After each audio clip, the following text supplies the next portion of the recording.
Welcome to the Deepfake Dialogues. Today I'm joined by Philosopher Dr. Joshua Habgood-Coote, who's currently a lecturer in the School of Philosophy, Religion, and History of Science at the University of Leeds. We're discussing his 2023 paper called Deepfakes and the Epistemic Apocalypse, in which he offers a provocative counter-argument to the idea that deepfakes will destroy our shared reality. Let's get started.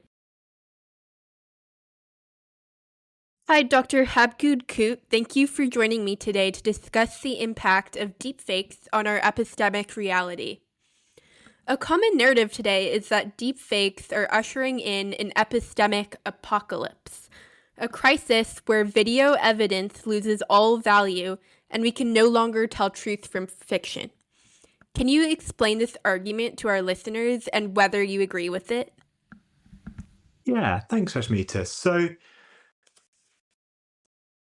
the phrase epistemic apocalypse is meant to be kind of a bit of a joke. It sounds like a bit hyperbolic. It's a bit too much. And I was trying to, when I came up with the phrase, pick up a bunch of different, quite serious worries that journalists and scholars were raising about the impacts of what were being called deepfake videos on our ability to gain knowledge from different kinds of recordings, particularly from video recordings. So epistemic has kind of become the word epistemic has become a bit of a funny buzzword, but here I just mean by it anything to do with true information or our ability to gain knowledge. The kind of worry about an epistemic apocalypse is that because of the introduction of deepfake videos, we're going to lose a really, really important way to gain knowledge about the world, kind of beyond our immediate surroundings through recording devices. So professionally, I'm a philosopher and I work in epistemology, where we think about what knowledge is and how to get it. And when I was invited to write a paper about deepfakes, I was kind of setting myself up to be a bit of a contrarian, to kind of go against these kind of worries about losing a really important knowledge generating system. And that's partly because in philosophy, sometimes it's really important to just think through, well, we've got this view and everyone thinks this, but what about the alternative view? Not quite devil's advocating, but something like that. But also, I think there were a bunch of arguments being made in that media and kind of academic discourse, which were already arguments in epistemology. And I wanted to unpick and take those arguments apart to see if they really worked. And the position that I've found myself taking is that a lot of the worries about an epistemic apocalypse are not based in good arguments. So the worry that we're going to lose this knowledge generating practice from videos completely, and I kind of have a bigger worry. They're both based in kind of questionable views about how we get knowledge from recordings, a little bit in a kind of exceptionalism about the present, thinking that the present is a really special time, and also sometimes in a kind of like techno-determinism, a view that our social practices are determined by which technology we use, rather than thinking that social practices and kind of technology have interesting kind of effects on one another, and good or bad things happen through that interaction, rather than technologies themselves being good or bad. Yeah, and so we've all grown up with the adage that seeing is believing, that a video is a direct window into reality. But in your work, you argue that watching a video isn't actually the same as seeing something with your own eyes. You distinguish between personal knowledge and interpersonal knowledge. Can you explain this distinction and why you believe video actually falls into the second category? How does this change the way we should look at deepfakes?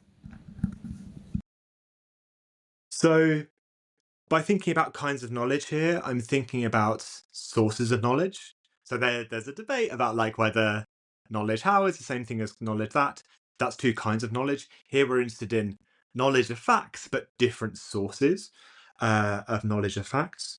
So by personal knowledge, I just mean kinds of knowledge that you get from your kind of onboard cognitive apparatus that you have as a member of the human species, um, your senses, your reasoning, your memory. All of those can be fallible, but for lots of people, those kind of work as sources of knowledge where you don't have to rely on any other person to get knowledge from your perception, for example. The contrast to personal knowledge is interpersonal knowledge or interpersonal sources of knowledge. There you have to rely on other people. So the really striking example here is testimony. So when someone asserts something, someone asserts that it's cloudy outside where I am, I have to take their word for it, right? I can't just rely on my own capacities. I have to rely on them to be telling the truth. So this distinction matters because it's really important to some of the arguments that deepfakes will have really bad effects on our knowledge generating practices. So some concerns about deepfakes are just, well, if you're looking at an image, it could be a deepfake. It could be a faked image. It could not have any kind of causal relation to the events depicted, right? And that can feel really worrying. But that worry is just a general skeptical worry, right? That's a what if we're all living in the Matrix type worry. And there's, if you're raising that worry, you've got bigger issues to deal with. You need a kind of general response to skepticism, right? So that shouldn't be the worry that we're really concerned with when we think about deepfakes. A kind of better or more targeted kind of skepticism about deepfakes comes from the philosopher Regina Rini in her article Deepfakes and the Epistemic Backstop. So there she argues that our interpersonal source of knowledge and testimony, they're kind of doubtful. They require like backup. Like we rely on other people a lot of the time, but people lie. So we need kind of checks on other people. And she argues that one really important source of those checks comes from recordings of people. So both directly and indirectly, she thinks recordings regulate the transmission of testimony, getting people to say stuff that's true and allowing us to catch them out when they say stuff that isn't true. Okay, so that's just a picture of how testimony works. And put that together with a view of how knowledge from recordings work, where these ideas that you were talking about in your question, right, that when you see a recording, like seeing is believing, you might think we're really seeing the events that are depicted. You're not looking at a photograph, you're looking at the events which are represented in a photograph. If you think that, you might think recordings, photographs and videos, allow us to perceive directly to the things which are represented. Okay? Now, that means that recordings are literally a kind of perception. They're a kind of personal knowledge, and they can provide this kind of backup or backstop to our knowledge from testimony. That's the status quo. The concern about deepfakes is that if for any video you can raise the question, was this really produced by accurate recording technology, or does it have no relation to reality at all? You can no longer just get a perceptual source of knowledge. You have to trust that the person who's shown you or produced the image is telling the truth. So producing an image becomes more like offering testimony than someone offering you testimony, than you just perceiving reality directly. So I think that's really important to understanding Rini's kind of skepticism about deepfakes. And I just said a little bit about how I think you might want to respond to that. So it's important for Rini that recordings, photographs, and videos are a kind of personal knowledge. You're always just seeing reality. But that's not obviously like the right view. It definitely feels like that sometimes. It feels like you're perceiving things. But if you think a bit more about the kind of way that images are produced, you start to realize that we're relying on quite a lot of different people, not just one person necessarily, not the person who took the photograph, but the people who designed the camera, who designed the digital software that takes the light and turns it into a digital image, the people who might have put the image through um, color correction software or something like that, the people who took that image and then contextualize it in a particular way. There's a kind of diffuse reliance on a whole different group of people, not just on one person, but a whole group. And that's really important to you being able to get knowledge from any recording. So if that's right, then all knowledge from recordings is interpersonal knowledge. It feels like knowledge from perception, personal knowledge, but it's always already interpersonal knowledge that comes from relying on other people. So then the concern that the image might have been faked doesn't transform the knowledge that you get from personal knowledge into interpersonal knowledge. It just raises a concern about a kind of interpersonal knowledge that involves relying on a group of people. Yeah, very interesting. So, a fascinating part of your research compares our current anxiety about deepfakes to the Victorian era's spirit photography. So, for our listeners who might not know, this was a 19th century trend where photographers used double exposures to make it look like ghosts were hovering behind living subjects. Most famously, the ghost of Abraham Lincoln standing behind his widow. You argue that the way society handled those fake ghost photos teaches us a lot about how we'll handle deepfakes. Can you explain that parallel? Yeah, so I think there were two things I was looking for when I was looking at the historical kind of record. So it felt that lots of people who were raising concerns about deepfakes having bad effects on our knowledge generating practices were like, this is unprecedented. Fake images at this uh, kind of volume that can be made this easily, that surround us at all times. This has kind of never happened before. So there's a kind of cheat point, which is yes, there are some examples of fake photography in the past that lots of people have made, and that's already become a bit of a that's too cheap a point. You're not addressing concerns about the volume of faked photographs that you can produce with software that uses AI, for example. But really, I think what I was maybe I was trying to make that cheap point a little bit, but I was more interested in um, looking for widespread problems about fakes and thinking about what exactly the problem was and how it got handled. So if there are examples from history where all photographs in a particular area, it turns out, were faked, and that was handled in a particular way, that might have some lessons for how we might try and handle things. So in looking at this history, I drew loads on the really cool exhibition catalogue by Mia Feynman called "Faking It." Was it fake photography before Photoshop or something like that? So there's loads of interesting stuff about 19th century faked photographs. So the kind of Mumler spirit photographs are kind of well known, but also kind of shocking. And one of the things that turned up there was that there were newspaper concerns because I think Mumler got tried. I'm not sure on what grounds, but that trial got quite a lot of media coverage, and there were concerns in the US media at the time that we could never believe photographs ever again, and that would be a really terrible thing. So already we're seeing one fake photograph, there's a kind of panic. Um, did that mean that no photograph was ever trustworthy again? Well, we think through the 20th century, actually, photography was quite reliable. And so you can say you can kind of see similar things in the early history of videography. So Georges Méliès has this multiple exposure video called L'Homme Orchestre, where there are lots of different orchestra players playing together.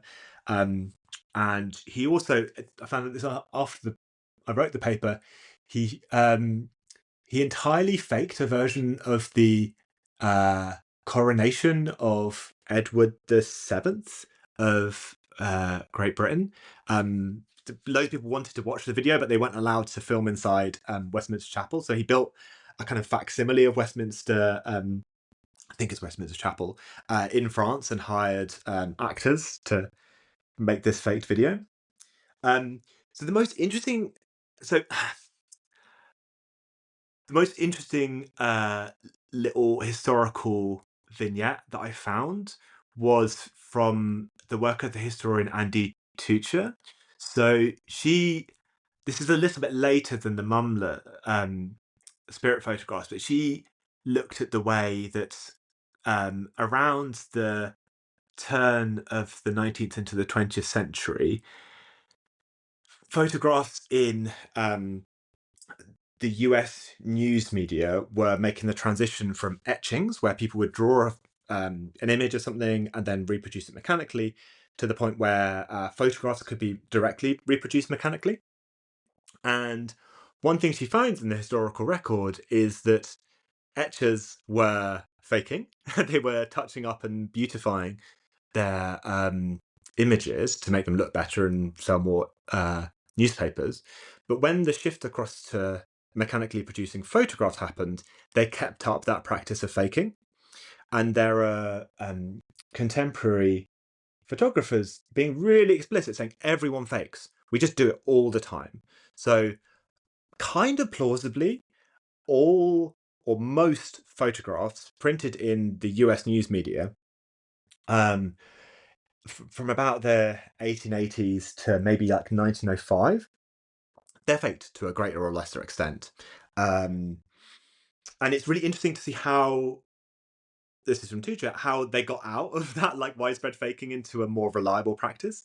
It wasn't through a technological change, it was through a change in norms. So Tucher argues that journalists had to set up a social norm where faking shifted from a kind of, the word faking shifted from being a kind of neutral thing that everyone does to being a kind of negatively charged term where it's like, we don't fake, that isn't something we do.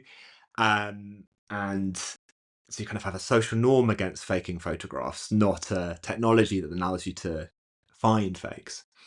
And she argues that that's kind of really important to the kind of development of the early social identity of the photojournalist that is important through the 20th century. And this is kind of interesting to connect back to the idea that when we're relying on a recording, we're relying on a whole group of people, because it looks like the historical record backs up the idea that the way of dealing with fakes wasn't through a change in technology, but through a change in social norms. So there's a kind of reframing of the problem of deepfakes away from being a problem of technology itself, kind of techno-determinist framing, to being a kind of social problem where we've got social practices of image generation, and some of them are producing fake images that people believe, and that's bad, but it's not per se the technology that's bad, but the social practice that emerges through background social practices and a technology that's interacting with them. Yeah. And so we obsess over whether deepfakes fool us, but you argue that the real harm, like with deepfake non-consensual intimate imagery, isn't deception but harassment and other issues. Why do we focus so much on truth when the real problem is often about power and abuse? Yeah, so it's a really nice way of putting that question. I wonder if partly this is because the media and academic discourse about deepfakes took place probably around like 2018 to 2022, and it's kind of following on from concerns about so-called fake news and post-truth. And there's something quite aspiring to be apolitical about those framings. It's like we used to have access to the truth, and then all these people came along and they lie and they lead to a kind of social contagion where we stop valuing truth itself, and we collapse as a society, and civilization breaks down because we don't have access to the truth. Um, that framing, that kind of post-truthy framing, um, is quite apolitical because it just thinks um, having people with true beliefs is good, having people with false beliefs is bad, and doesn't look into the kind of politics of who's generating knowledge and ignorance about questions about different kinds of people, and the kind of good and bad effects of knowledge and ignorance about different kinds of people. So I think that's maybe why we've ended up with a just worry about false beliefs rather than worrying about power and the effects on marginalized people. And it's I think it's just quite striking that um, lots of people, even people who are concerned about um, like the effects of power on marginalized groups in society, frame deepfakes as we're all losing touch with the truth in general, rather than there are specific effects on particular kinds of groups. So, not thinking uh, how does non-consensual intimate imagery affect young women? How does it affect sex workers, their livelihood, their power, um, their ability to to make money? How does the images that are produced by deepfakes affect minoritized groups? There was a really weird period where um, there were lots of deepfakes software being used to create like artificial models who don't really exist, but are kind of purely virtual, and they were being really explicitly racialized as being connected to different racial groups, and the I should say not by people from those groups, um, and the representations were kind of really shocking because they were really clearly like stereotypes, kind of racial images of those minority groups, what Patricia O'Connor would call like controlling images that try and control how people think about um, people from minoritized groups. Um, yeah, so I think here I just want to kind of in a way, suggest that the right questions to ask aren't questions about epistemology in the first place, about our connection with reality or our ability to gain knowledge, but kind of questions about how specific kinds of fake images affect particularly minoritized and marginalized people, given the structures that minoritize and marginalize those people like already. So go down a level of generality and think more about the effects of social power through defect images. Yeah. So finally, let's talk about the way out. There's a lot of hope pinned on detection software to spot deepfakes. But you argue that this is a cat and mouse game that we can't win technologically. Instead, you suggest that the solution lies in social norms and institutions. If we stop waiting for a perfect software fix, what is a society that has successfully adapted to deepfakes actually look like? Yeah, this is a really, really nice question. So, in trying to reframe what a quote unquote solution to deepfakes would look like, um, I'm trying to push back on this kind of techno-determinist discourse, which says social practices are determined by what technologies are around. Technologies are good or bad.